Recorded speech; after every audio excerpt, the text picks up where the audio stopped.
Hey folks, back with another video. Let's dive into what stories got my attention today. Starting with Kyrgyzstan held election on Sunday. Now there are 16 parties contesting for the 120 seats in the single chamber parliament. Now the people the people's concern as of yet that has come out is the economy and the corruption. While the results will be out by Monday, but depending on the results, it might take weeks to form a government. Now, I hope that the different parties can form a government that can address the issues of the people. Moving on, the U.S. Secretary of Defense Mark Esper visited Kuwait to express United States administration's condolences to the country's leaders after the death of Sheikh Sabah Al Ahmed Al Sabah. The new Emir Sheikh Nawaf Al Ahmed Al Sabah also expressed concern over the health of President Donald Trump. Now, the United States and Kuwait are close allies bound by a defense agreement that will expire in 2022. The Secretary of Defense has been on a trip on a North Africa tour, which was aimed to fight the jihadists in the war-torn Libya. On Friday, the United States signed a deal with Morocco,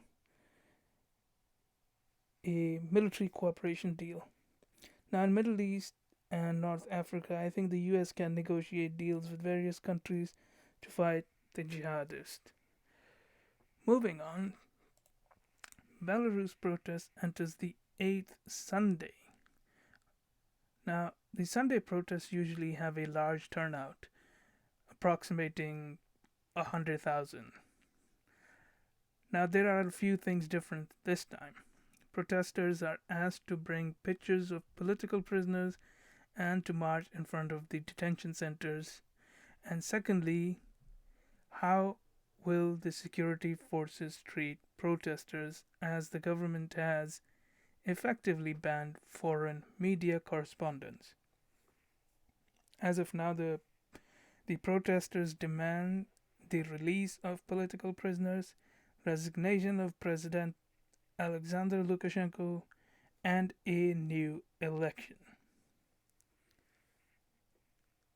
Moving on, the US made new policy announcement on immigration.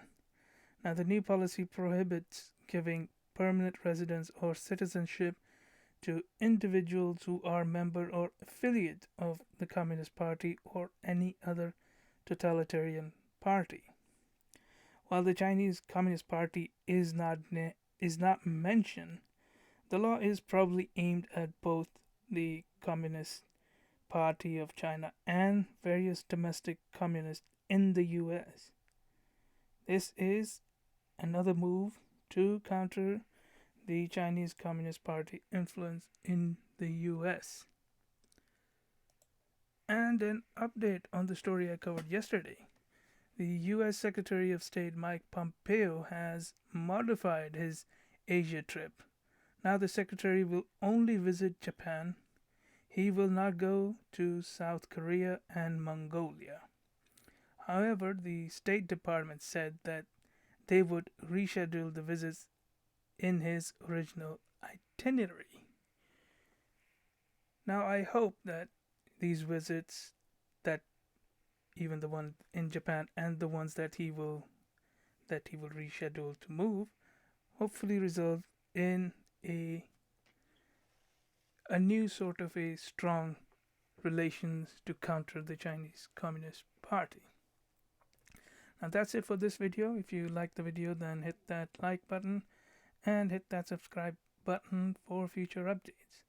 Write in the comments your thoughts and criticisms and anything I might have missed. And I will see you in the next video.